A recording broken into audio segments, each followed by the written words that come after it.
What is up, guys? Sean Logan, the fan of FORTNITE here, back with another video. And this is kind of a follow-up to my iPhone unboxing series.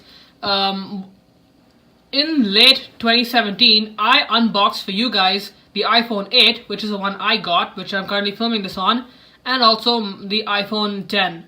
And a lot of you guys really liked that series. You were very receptive and open to it. So I figured I'd also unbox the new iPad that just came out last week.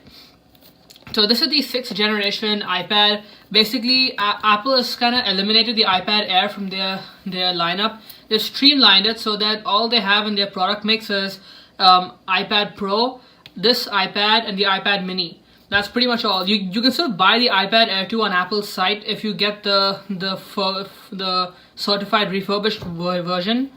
But yeah, other than that, it's pretty much no longer in existence. So this is the 8th generation iPad over here, as you can see. Basically, the difference between this and the 5th generation is this iPad has been optimized for students because it now supports the Apple Pencil. And by the way, this is not my iPad. I have ordered one, but it's not going to be here for a while apparently because they're out of stock already. But this is actually my roommate's, and so is this pencil. So he was kind enough to let me unbox it for him. Basically, like I mentioned, this kind of helps bridge the gap between the iPad Pro and the iPad series, because this does not support the smart keyboard but does support the pencil. And Apple did a lot of research and they found that the pencil is probably one of the most important things for students, because taking notes and stuff becomes a lot easier on the pencil. And plus, the Apple Pencil has kind of taken the market as probably one of the best I guess you can say styluses on the market, and I think it's really cool.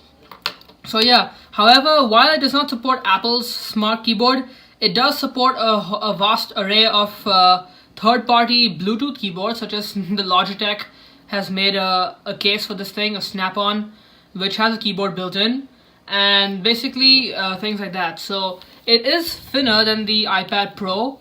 Wait, sorry, my mistake.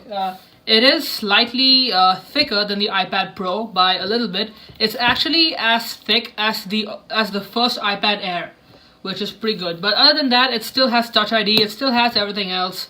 A 9.7-inch display, and yeah. So basically, you guys really loved it when I unboxed the iPhone 8 for you. So I thought that since that video got 80,000 views, which is huge for me, I'll unbox the iPad for you. So let's get into this.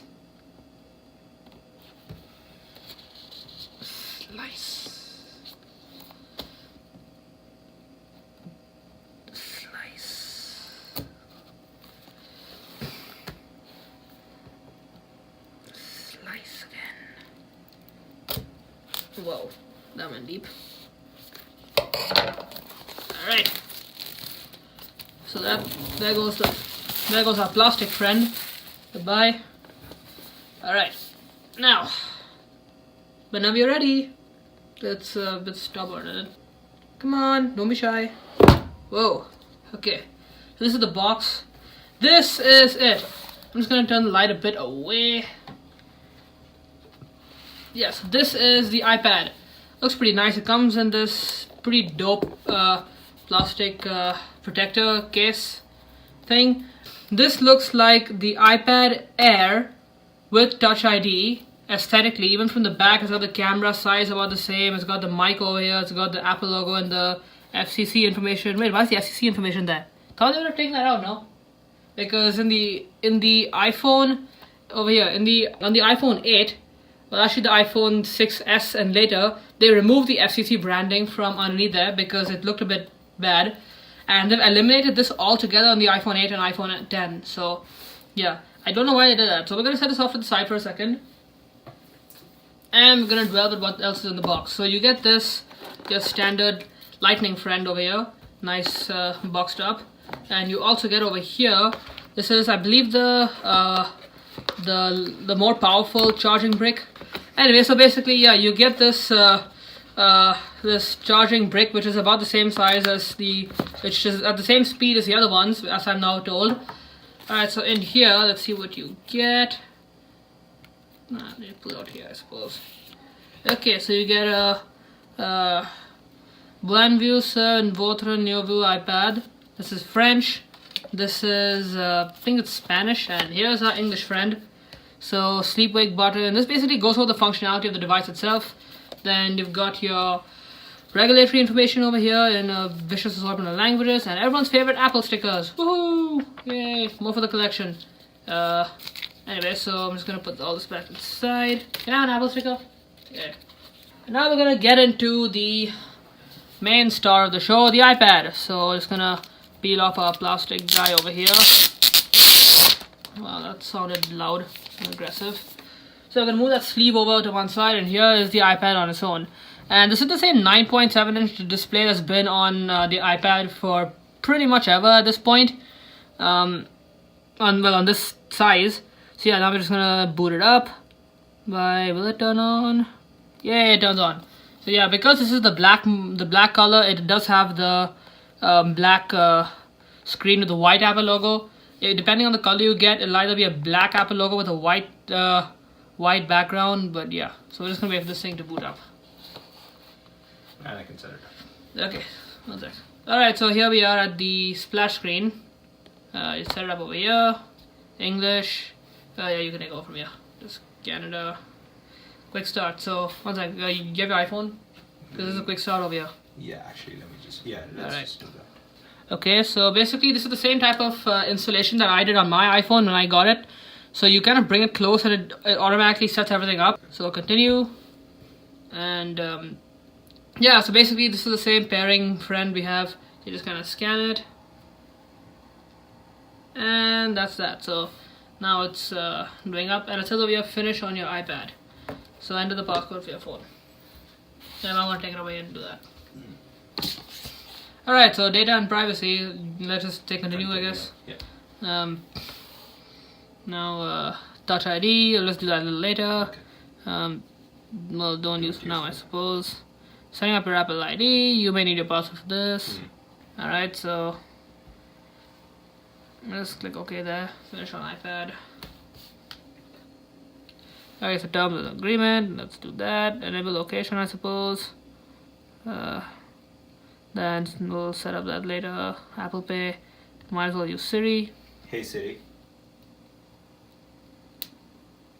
Alright, well that worked. So iPad Analytics, I guess you'll share that. Share. Access dock from anywhere. Okay. Switch between recent apps. It's basically like now this is cycling over the user interface about the iPad, because in iOS 11 they gave the iPad a huge overhaul. Like they've now added more icons to the dock to kind of make it a bit more like the Mac. You can add as many icons as you want. I think it's maximum 12 on the dock. So basically you can also bring up the dock from anywhere based on how you kind of do it. And also you now have a nice multitasking system over here that integrates a control center, which is really nice. So we'll just move on to that, and now let's get started. So this is the iPad on its own, and your dock is there. Don't worry about it for a second. So yeah, basically this is the system. My one gripe is I do wish that you can change your icon layout, because there's a lot of space kind of wasted over there. That's just my opinion. So now to set up the Apple Pencil, you just kind of get the eraser out, and you just stick it in here. I think we have a problem. No, just put it in, force it in. Okay.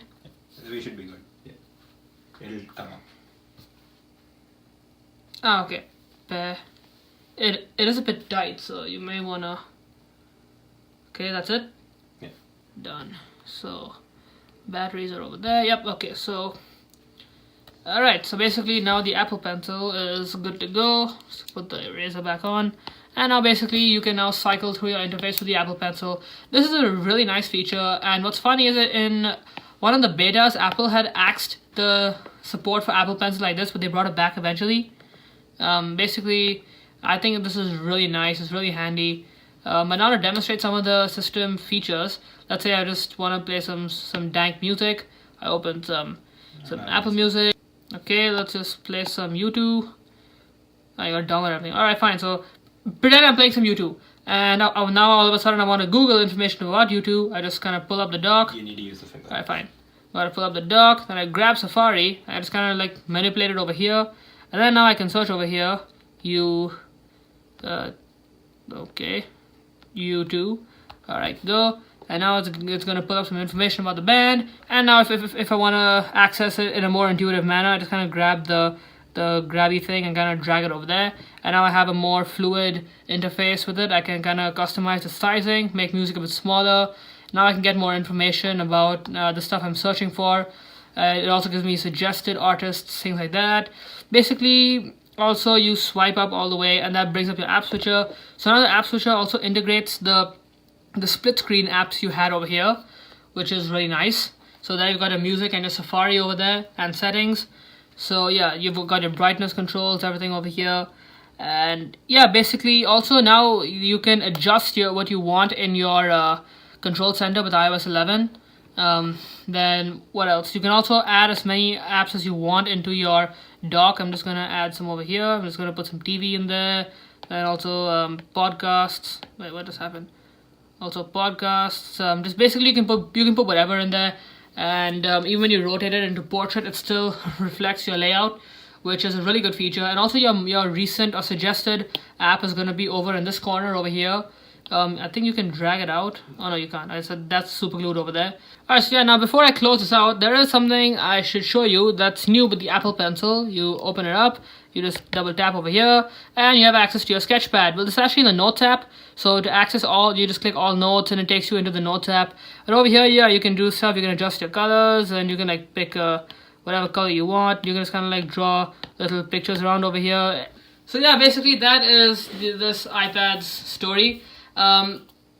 Will I get this? I already mentioned I did, and I think this is really going to help bridge the gap between the iPad Pro and the rest of the iPad lineup, especially because of how useful the Pencil does happen with this.